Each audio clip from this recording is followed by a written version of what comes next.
Okay, let's review a little bit from yesterday.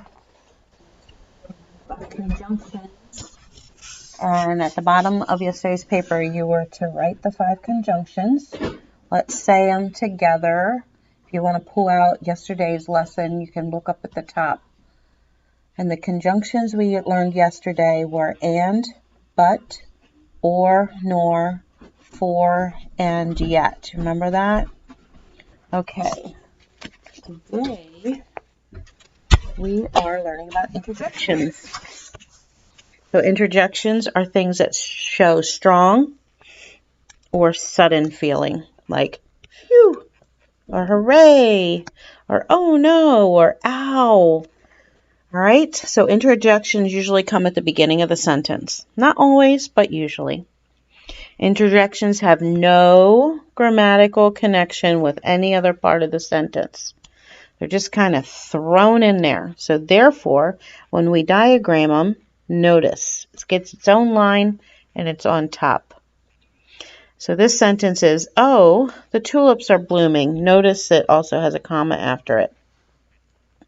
When we diagram it, we don't need the comma, but we put the O on its own line above, and then we diagram the rest of the sentence. Strong interjections are followed by an exclamation point. Mild interjections are followed by a comma. Oh, the tulips are blooming. That's not really something you're going to be yelling and screaming, so therefore it just has a comma after it. Notice the first word after a strong interjection is capitalized. So if you said, ouch, okay, and we have that exclamation point, that's like putting a period. So we have to start with a capital letter after that. Whereas if you use, well, okay, not a lot of emotion, we can just put a comma after it and we don't capitalize the next word. Pretty easy stuff.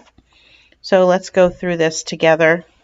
And if we find a prepositional phrase, and all we have to do is underline the interjections and punctuate them properly. But we're going to go a little ahead of the game and see if we can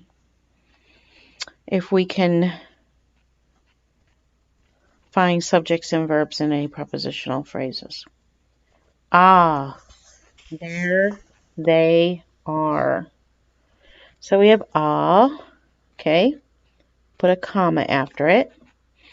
There they are. What is the verb in that sentence? Right here, are. What's the subject? They. There is just telling you where they are, so it's an adverb. Help! The boat is sinking.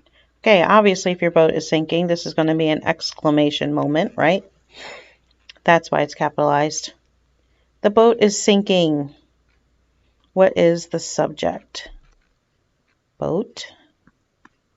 And is sinking would be the verb. Okay? Alas, what will become of the poor sailors? Notice they have capitalized this in case you're confused whether you should or not put an exclamation. But if you're worried about people dying, you're usually going to use an exclamation point. All right. Do we have a prepositional phrase? We sure do. Of the poor sailors. What's the subject? What? And what's the verb? Will become. All right. Number 4. Oh, it's all right. Comma.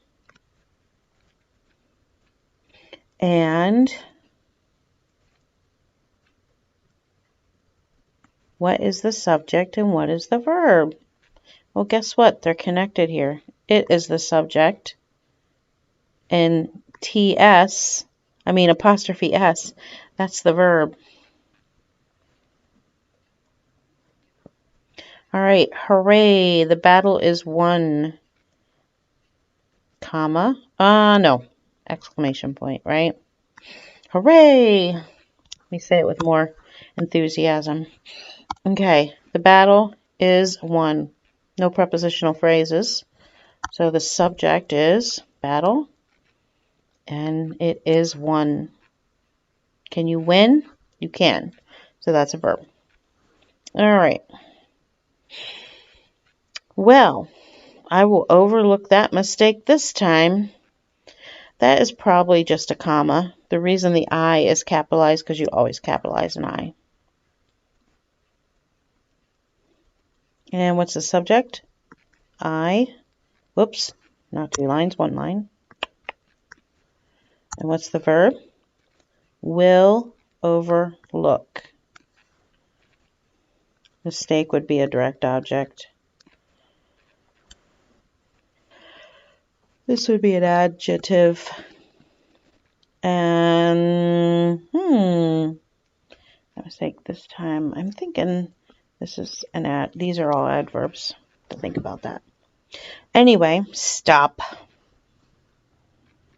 What was that? Let's go ahead and give that an exclamation point. What was that? That was what? Whenever you have a question, make it into a statement to get your subject. That was what? Right? So that is your subject. Was is your verb. Questions have inverted order, they call it, where the verb comes before the subject.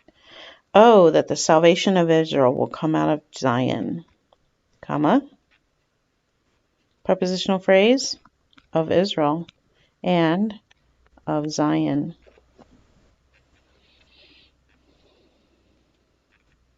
Salvation is the subject, where come is the verb.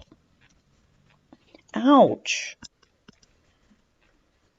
You, subject, are hurting me, direct object. And I'm not being consistent with all the others. Like this is an adverb. All right, hush. You'll wake the baby. Okay, if you're a mother and the baby's sleeping and you want people to be quiet, that's an exclamation point moment. You will wake the baby. So you is the subject. Will wake is the verb. Baby's the direct object. All right. That's all I gave you for today. Pretty easy stuff. We'll do some more tomorrow. See you later.